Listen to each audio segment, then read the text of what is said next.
Hi, this is the YouTube group from Group O. Today in this video, we're going to be interviewing Adam Lau. Alright, first question. How long have you been living in Alaska, and what are some things that you've noticed about erosion here in Alaska? Like, were there any drastic changes, anything like that? Thank you. I have been living in Alaska my entire life. I had a little bit of time when I had the opportunity to live in Hawaii and sometime in South America as well. But as someone who's grown up here and someone who has had a career as a geologist, I've seen a lot of changes associated with our climate. And what that has looked like is a greater length of time in the season for melting. There's hotter summers, and I've noticed that the rivers, especially in the coastal communities where I was born in Juneau and I taught for a number of years in Cordova, and in those communities, the glaciers had receded drastically during the time that I have been alive. And as those glaciers receded, there were more stronger rivers that moved sediment and made those changes. The other big observation that I've seen in Alaska is that the intensity of our storms has been greater during the times that I've been paying attention since high school. I know that along the northwest coast of Alaska, where many villages and communities live right on the sandy coast, they depend upon sea ice during the winter time to defend against some of the violent storms that come through. But as our climates have warmed, or as our climate has warmed, there's been less time when sea ice has protected the shoreline, so the raging storms come and hit directly against beaches, causing a lot of impacts. Thank you. Let's see, second question. Have you dealt with erosion before, and what have you been doing to prevent or spread awareness about erosion in Alaska?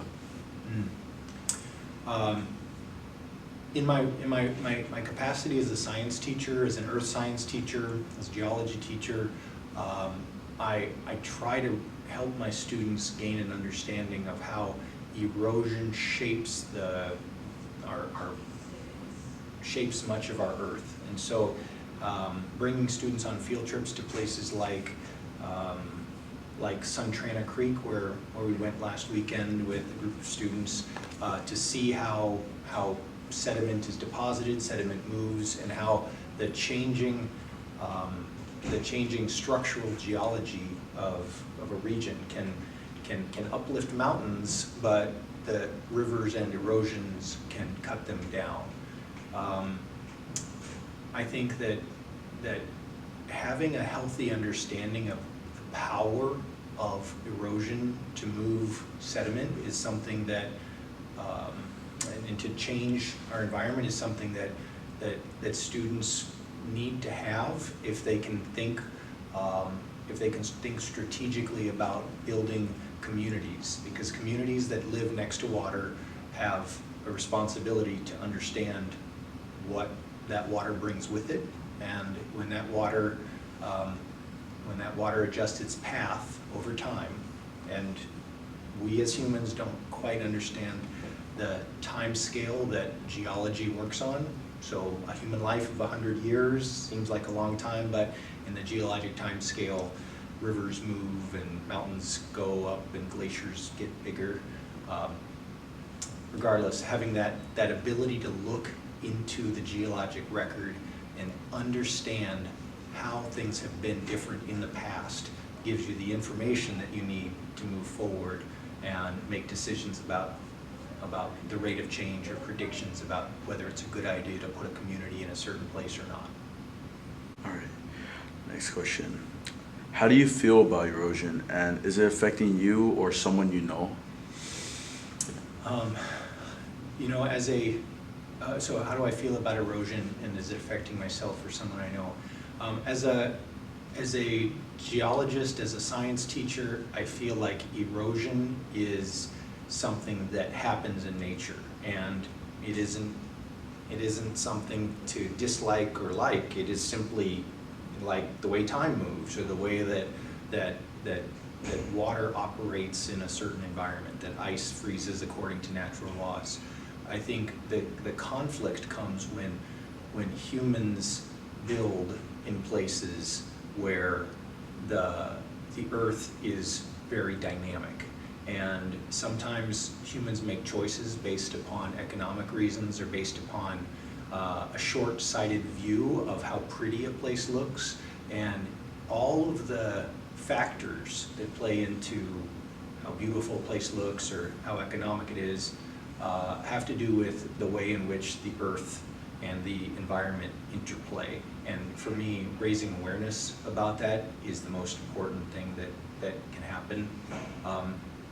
I have been teaching or working with students from Seward, from Nikiski, from Shishmaref, from St. Mary's, from a lot of communities that necessarily, because it's close to the resources that they depend upon, they have built in locations like that.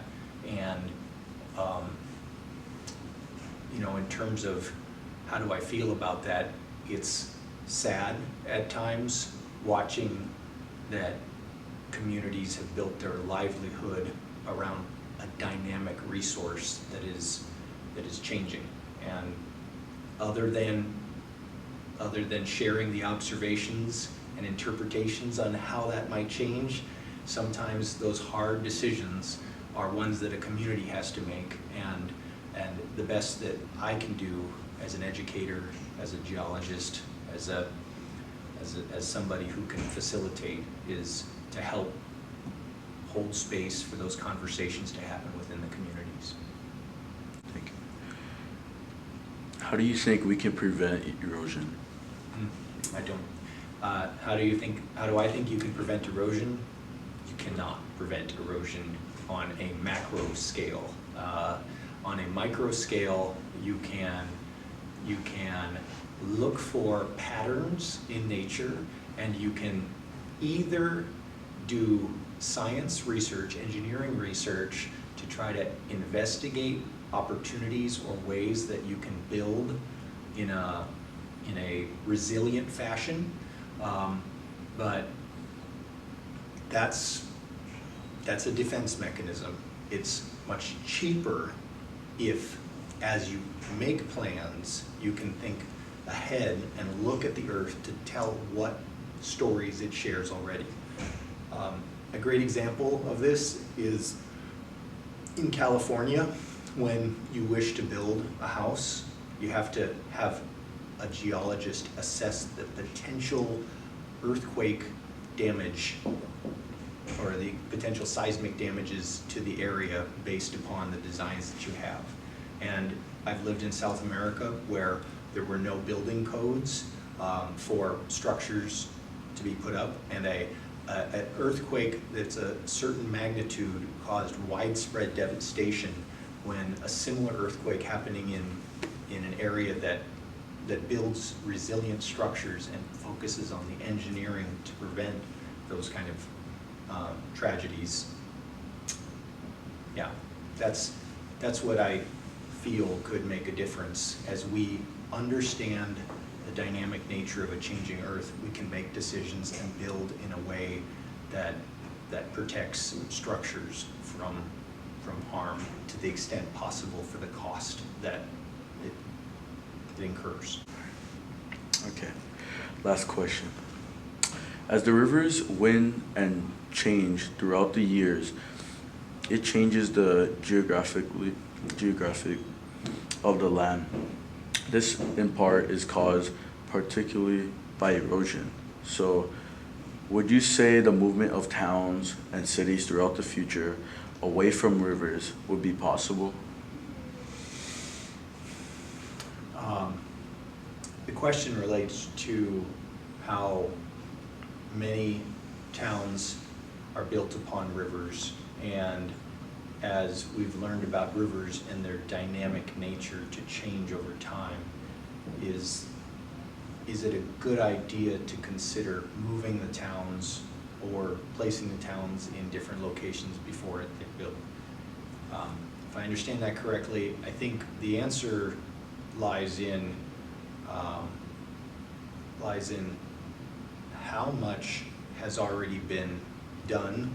If we look back to indigenous communities, many times they were conscientious of the dynamic nature of our earth, and they built housing that was not permanent in nature, and they moved when the land would move.